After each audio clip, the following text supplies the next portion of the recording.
Hello friends, मैं विक्रम वर्मा आपका तहे दिल से स्वागत करता हूं आपके अपने YouTube channel online study with Vikram पर। तो प्यारे साथियों, आप सभी स्वस्थ होंगे, मस्त होंगे और अपनी अपनी तैयारी में व्यस्त होंगे। अपनी अपनी तैयारी बोले तो चाहे आप सैंगणक भर्ती की तैयारी कर रहे हो, चाहे पशु परिचर की तैयारी कर रहे हो, चाहे वीडियो की, चाहे ग्राम सेवक हो गया, चाहे आप पटवार की तैयारी कर रहे हो, चाहे प्यारे साथियों आप सेकंड ग्रेड या फर्स्ट ग्रेड की तैयारी कर रहे हो, यानी राजस्थान जिस भी एग्जाम में पूछा जाता है ना, तो ये क्लास और आने वाली क्लासों की सीरीज आपके लिए मोस्ट इंपॉर्टेंट साबित होने वाली है। क्योंकि इन क्लासों में क्या करेंगे, हम अधीनस्थ बोर्ड और आरपीएससी द्वारा पूछे गए मोस्ट इंपॉर्टेंट क्वेश्चन करेंगे, वो भी ऑफिशियल फाइनल आंसर की के साथ। यानी अधीनस्थ बोर्ड ने 2023-24 में 2023 और 24 में भी अधीनस्थ बोर्ड परीक्षा आयोजित करवा चुका है। तो किस लेवल के क्वेश्चन पूछे अधीनस्थ बोर्ड ने और आरपीएससी ने 2023 और 2024 में किस लेवल के क्वेश्चन पूछे हैं, वे क्वेश्चन आपको इसी चैनल पर मिलेंगे और वो भी फाइनल आंसर की के साथ। तो प्यारे साथियों, आने वाली क्लासों को देखना चाहते हो तो चैनल को सब्सक्राइब कर लेना और इस क्लास को लास्ट तक देख लेना। एक एक क्वेश्चन प्यारे साथियों इस तरीके से आपको बताया जाएगा कि आपका सारा डाउट क्या हो जाएगा, एकदम क्लियर हो जाएगा। और पशु परिचर और सैगणक वाले तो विशेष कर ध्यान में रखना, क्योंकि आपके राजस्थान जीके पशु परिचर में तो बात करें तो 105 नंबर का आने वाला है, जिसमें पार्ट ए में राजस्थान जीके मैथ और साइंस आने वाली है, और सैगणक भर्ती में 30 नंबर के आने वाले हैं राजस्थान जीके के क्वेश्चन। चलिए आज की क्लास हम स्टार्ट करते हैं नई ऊर्जा नई उमंग के साथ। तो आंखों में अरमान लिया, मंजिल को अपना मान लिया, अब मुश्किल क्या आसान क्या, ठान लिया सो ठान लिया। जी हाँ प्यारे साथियों, ठान लिया है ना, तो ठान ही लिया है कि अब की बार 2024 में सरकारी नौकरी पाकर ही रहेंगे। क्वेश्चन नंबर 1 देखिए प्यारे साथियों, क्या है क्वेश्चन नंबर 1। ये देखिए, यहां पर मैथमेटिक्स के क्वेश्चन है, इसलिए हम नहीं करेंगे, जो हम अलग वीडियो में करेंगे, अलग क्लास में करेंगे। ये है हमारा राजस्थान जीके का क्वेश्चन नंबर 1। देखिए क्या लेवल है, शानदार लेवल है, और इसी तरीके से क्वेश्चन पूछे जाते हैं और ये क्वेश्चन आपको सिर्फ इसी चैनल पर मिलेंगे इस तरीके से।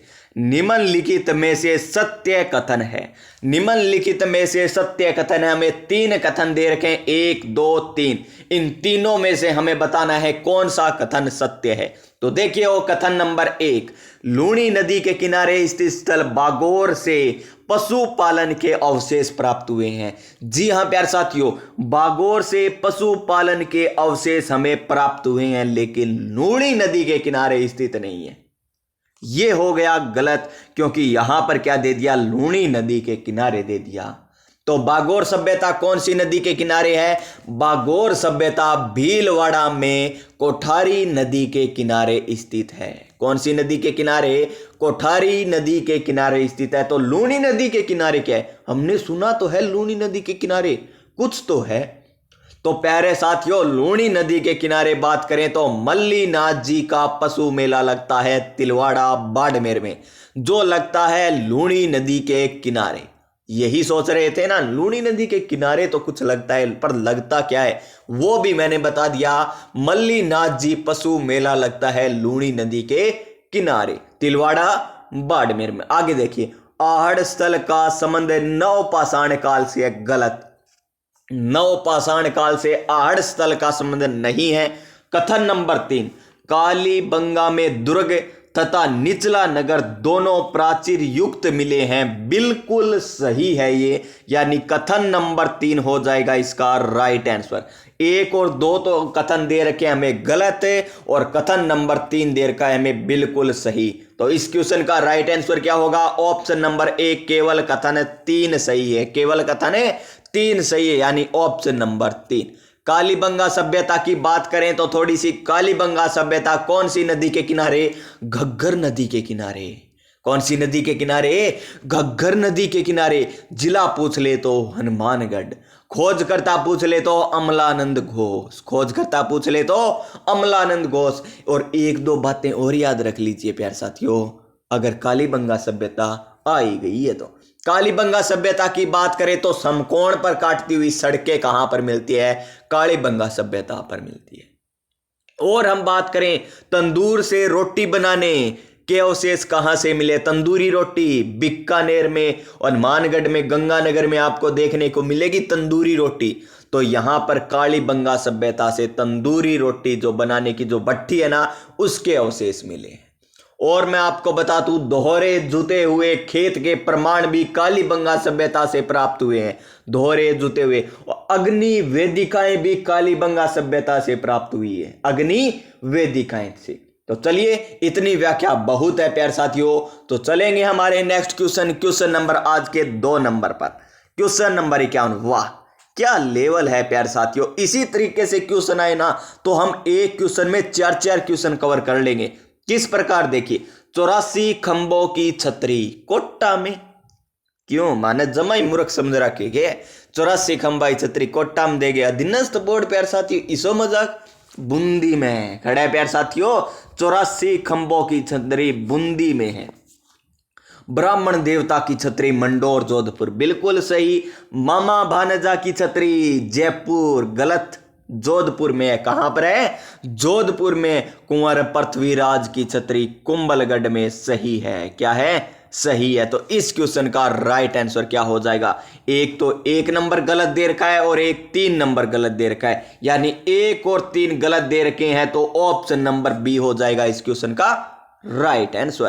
क्वेश्चन नंबर नेक्स्ट देखिए, क्वेश्चन नंबर 52। वैसे आज का हमारा 3 नंबर क्वेश्चन है। और क्वेश्चन क्या है प्यार साथियों? सुदर्शनगढ़ का किला निम्नलिखित में से किस दुर्ग का अन्य नाम है? तारागढ़, बूंदी में। देखिए क्वेश्चन किस प्रकार कवर हो रहे हैं। तारागढ़ का दुर्ग कहां पर है? बूंदी में भी है और अजमेर में भी है। बूंदी में भी है, अजमेर में भी है। रिपीट कीजिए, तारागढ़ का दुर्ग बूंदी में भी है, अजमेर में भी है। जालोर दुर्ग जालोर में हो गया। नाहरगढ़ दुर्ग कहां पर? जयपुर में है। और जयगढ़ दुर्ग कहां पर है? जयपुर में है। और हमें बताना है सुदर्शनगढ़ का किला किस दुर्ग को कहा जाता है? तो वो कहा जाता है नाहरगढ़ दुर्ग को, यानी ऑप्शन नंबर सी। क्या हो जाएगा? ऑप्शन नंबर 3 हो जाएगा इसका right answer. Question number next. भारतीय प्राचीन लिपिमाला के प्रसिद्ध लेखक है।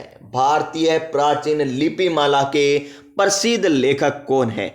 Option number 1 Gaurishankar Hirachand Ojha. Option number 2 Ramkaran Asopa.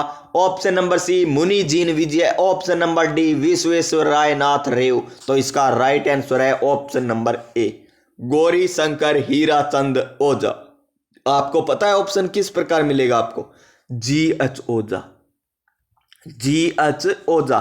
फिर आप कहोगे यो GH ओझा कौन है? बस आपको पता है गौरीशंकर हीराचंद ओझा है भारतीय प्राचीन लिपिमाला के लेखक है। लेकिन अगर आपको ऑप्शन में मिल गया GH ओझा, पहले पोत इसे ही काटोगे, ओह GH ओझा कुण आ गयो, ओ तो नाम ही कौन सुनेडो, काटे ने पहला पोत रामकरण असोपा। हाँ, रामकरण असोपा, हाँ यही होगा। फिर करोगे टिक, फिर घर आकर अच्छा GH ओझा नहीं गौरीशंकर हीराचंद ओझा का है ये, मन ने बेरो ही कोनी हो। बस था ना बेरो नहीं ए कहानी थे सिलेक्शन 12 हो जाओगा प्यार साथियों।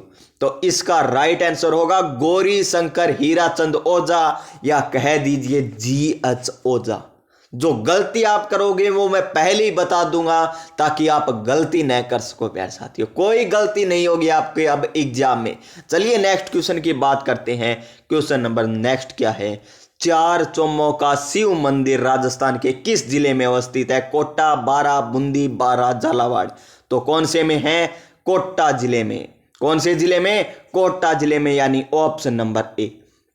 और ये चारों ऑप्शन दे रखे हैं, कोटा, बूंदी, बारा, झालावाड़, इन चारों को सम्मिलित रूप से क्या कहते हैं? हाड़ौती प्रदेश। कौन सा प्रदेश है? हाड़ौती प्रदेश कहा जाता है। और यहां पर मर्दा की बात कर लें तो कौन सी?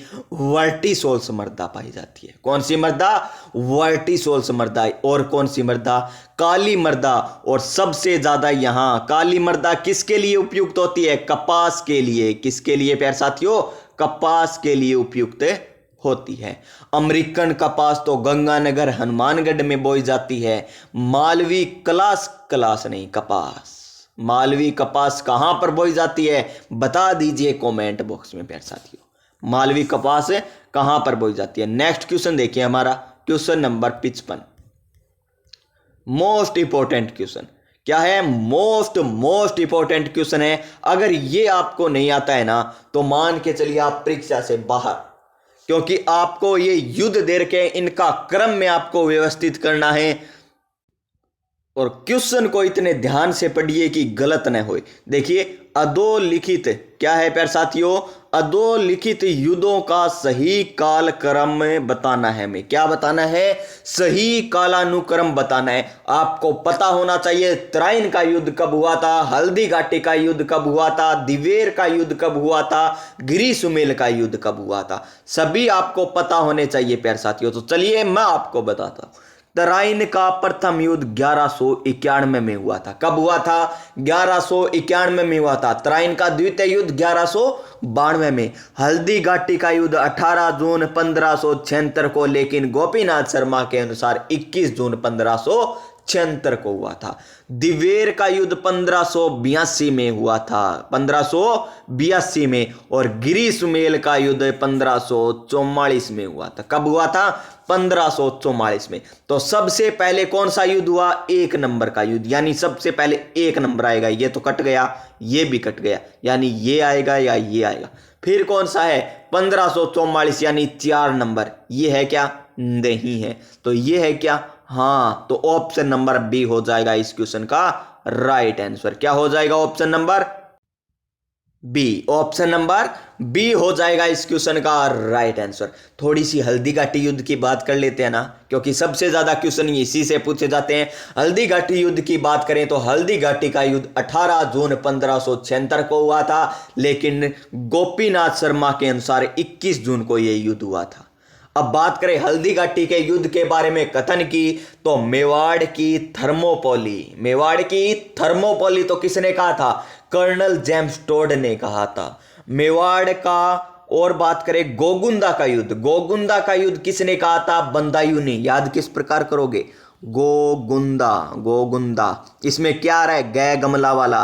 और बंदायूनी, बैंदायूनी, गोगुंदा, दा बंदायूनी। इस प्रकार आप याद कर सकते हो। बंदायूं ने क्या कहा था? गोगुंदा का युद्ध कहा था। और खमनोर का युद्ध किसने कहा था? अबुल फजल ने कहा था।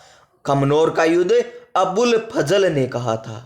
और मेवाड़ का मैराथन, मेवाड़ का मैराथन किस युद्ध को कहा जाता है? तो मेवाड़ का मैराथन कहा जाता है दिवेर के युद्ध को। और गिरी सुमेल की बात करें, गिरी सुमेल का युद्ध वही है जो मालदेव और शेरशाह सूरी के मध्य हुआ था। कौन थे यहां पर सेनापति? जेता व कुपा सेनापति थे। 1544 में युद्ध हुआ था। और गिरी सुमेल के युद्ध में शेरशाह सूरी की विजय होती है।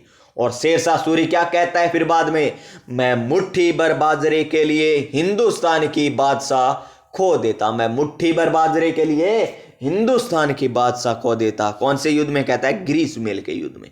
क्वेश्चन नंबर नेक्स्ट, और क्या है? डुंगजी जुआरजी किस जिले से संबंधित है? शेखावाटी क्षेत्र से संबंधित है। तो ऑप्शन नंबर सी हो जाएगा इसका राइट आंसर। ना कोई सोचने की बात है। मीणा क्षत्रिय सभा की स्थापना कब की गई थी? मीणा क्षत्रिय सभा की स्थापना कब की गई थी? 1924 में, 1933 में, 1944 में, 1946 में।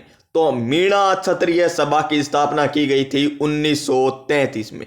कब की गई प्यारे साथियों? 1933 में। सॉरी दोस्तों। नेक्स्ट क्वेश्चन देखिए हमारा क्वेश्चन नंबर 58। राव बिक्का ने किस वर्ष बीकानेर नगर की स्थापना की थी? बीकानेर, यहां पर बिक्का से तो बिक्का आ गया, पर ये नेर क्यों लगा ये हमें समझ में नहीं आया। चलिए मैं बता देता हूं प्यारे साथियों। राव बिक्का ने नेरा जाट के सहयोग से, किसके सहयोग से? नेरा जाट के सहयोग से बीकानेर नगर की स्थापना की। तो राव बिक्का ने किसकी सहायता से? नेरा जाट।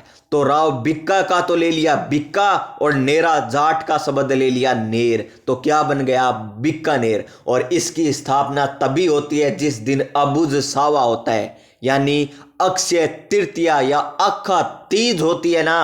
और यह स्थापना की गई थी प्यारे साथियों कब, क्या 1459 में, क्या 1488 में, क्या 1539 में, या फिर बात करें 1388 में। तो यह स्थापना की गई थी 1488 ईस्वी में। ईस्वी की बात करें तो 1488, ऐसे बात करें तो अखा तीज या अबुझ सावा जिस दिन होता है उस दिन बीकानेर नगर की स्थापना की गई थी। नेक्स्ट क्वेश्चन, बणेश्वर का मेला कब भरता है? श्रावण पूर्णिमा, कार्तिक पूर्णिमा, वैशाख पूर्णिमा, माघ पूर्णिमा। तो प्यारे साथियों बणेश्वर का मेला भरता है माघ पूर्णिमा को, ऑप्शन नंबर 4। और बणेश्वर कहां पर है? सोमाई जाखम, सोमाई जाखम नदियों के संगम पर बणेश्वर धाम स्थित है, जिसकी स्थापना संत माओ जी ने की थी। किसने की थी? संत माओ जी ने जिसकी स्थापना की थी। और यह आदिवासियों का कुंभ कहलाता है। और पूजा किसकी होती है? खंडित शिवलिंग की यहां पर पूजा की जाती है। नेक्स्ट क्वेश्चन देखिए क्या है, तारा शर्मा निम्न में से किस नृत्य से संबंधित है, या किस नृत्य की प्रसिद्ध कलाकार है? भवाई, तेरा ताली, कच्छी, गेर। कच्छी घोड़ी नृत्य या गेर। तो भवाई नृत्य से संबंधित है तारा शर्मा, यानी ऑप्शन नंबर ए। तेरा ताली नृत्य की बात करें तो रामदेव जी की आराधना में किया जाता है। इसका उद्गम स्थल पूछ ले तो पादरला गांव पाली। कच्छी घोड़ी नृत्य शेखावाटी क्षेत्र में केवल पुरुषों के द्वारा होली के दौरान किया जाता है। गेर नृत्य की बात करें तो मेवाड़ क्षेत्र में पुरुषों के द्वारा किया जाने वाला नृत्य गेर नृत्य है। इस तरीके से याद रखिए प्यारे साथियों। आगे देखिए, विग्रह राज रचित रचना हरकेली है। हरकेली, हरकेली क्या नाटक है, क्या उपन्यास है, क्या काव्य है, क्या अभिलेख है? तो हरकेली है एक नाटक। जो किसके द्वारा रचित है? हरकेली नाटक है विग्रह राज के द्वारा रचित है हरकेली नाटक। ये आपसे पूछ सकता है क्वेश्चन, तो लगा लीजिए इस क्वेश्चन को स्टार। क्या लगा लीजिए? स्टार। चलते हैं हमारे नेक्स्ट क्वेश्चन, क्वेश्चन नंबर 62 पर। और वैसे क्वेश्चन नंबर है हमारा 13 नंबर। लालनाथ जी निम्नलिखित में से किस संप्रदाय के संबंध थे? संत थे, संबंध नहीं, किस संप्रदाय के संत थे या संबंधित थे? ये भी बात सही है।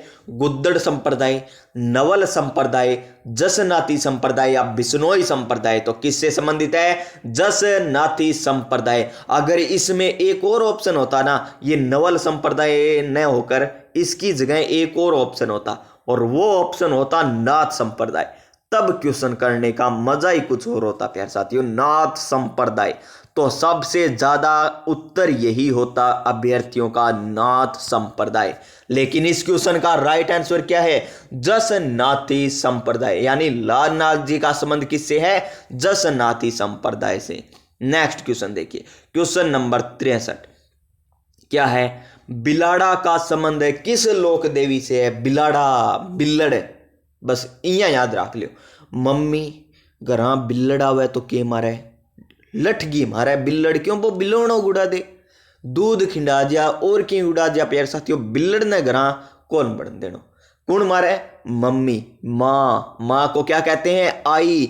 तो बिलाड़ा का संबंध किससे है? आई माता से है, यानी ऑप्शन नंबर सी होगा इस क्वेश्चन का राइट आंसर। नेक्स्ट क्वेश्चन, खूंगाड़ी आभूषण है, कौन सा आभूषण है? खूंगाड़ी आभूषण शरीर के किस भाग में पहना जाता है? कमर में, हाथ में, नाक में या गले में? खूंगाड़ी आभूषण आपको पता है। आप गाली देते हो किसी को, क्या वो कान से देते हो? नहीं। क्या कमर से देते हो? नहीं। क्या हाथ से गाली देते हो? नहीं देते। क्या नाक से गाली देते हो? नहीं। तो मुंह से देते हो, यानी गले से निकल कर आती है वो गाली। तो खूंगाड़ी आभूषण कहां पर पहना जाता है? गले में पहना जाएगा, यानी option number D. Option number D. Question number 65, चित्रकार निसारदीन और साहिबदीन किस चित्रकला शैली से संबंधित है? निसारदीन कौन? निसारदीन और साहिबदीन किस चित्रकला शैली से संबंधित है? बीकानेर, जयपुर, मेवाड़, बूंदी। तो कौन सी से है? मेवाड़ से है, यानी option number C. Next question देखिए प्यारे साथियों, नेक्स्ट क्वेश्चन है हमारा, पन्ना मीणा का कुंड स्थित है। पन्ना मीणा का कुंड स्थित है, कहां पर है? उदयपुर में है क्या? क्या नाथद्वारा में है? क्या जयपुर में है? क्या जैसलमेर में है? तो पन्ना मिनी का कुंड है जयपुर जिले में, यानी ऑप्शन नंबर सी। इसे फिर स्टार लगा लीजिए, क्योंकि ये बहुत कम दिखाई देता है इस प्रकार के क्वेश्चन, और रिपीट होने के चांस भी इन्हीं क्वेश्चनों के होते हैं। तो पन्ना मीना का कुंड जयपुर जिले में स्थित है। पन्ना मीना का कुंड जयपुर, पन्ना मीना का कुंड जयपुर। नेक्स्ट देखिए क्वेश्चन, राजस्थान की किस या राजस्थान में निम्नलिखित में से कौन सी झील को रामसर वेटलैंड कन्वेंशन में शामिल किया गया है? जैसमंद, अन्ना सागर, सांबर, पंचभद्रा। तो सांबर झील को। और राष्ट्रीय उद्यान पूछ ले तो केवला देव राष्ट्रीय उद्यान को। और राष्ट्रीय उद्यान कितने राजस्थान में? 3 राष्ट्रीय उद्यान है। रण के द्वार, रण के द्वार 2-3 बार पढ़िए, ये ट्रिक है। रण के द्वार, रण के द्वार, रण के द्वार। तो रणथंबोर, केवलादेव, दर्रा राष्ट्रीय उद्यान। नेक्स्ट क्वेश्चन, क्वेश्चन नंबर 68 क्या है? निम्नलिखित में से कौन सा पुरातात्विक स्थल नदी सम्मिलित नहीं है? जोधपुरा जयपुर में साबी नदी के किनारे सही। जोधपुरा जयपुर में है, जोधपुर में मत कर देना, क्योंकि मैं जो गलती आपसे होगी वो मैं पहले ही बता देता हूं। जोधपुरा जयपुर में करनी है, जोधपुर में नहीं करनी। ओजियाना खारी नदी के किनारे। ओहो, रुको रुको, आगे चलते हैं। कालीबंगा घग्गर नदी के किनारे हनुमानगढ़ जिले में। बालाथल कांतली नदी के किनारे। बालाथल कांतली, ओ इया क्या आगे भी क्वेश्चन है। कांतली नदी के किनारे गलत है प्यार साथियों।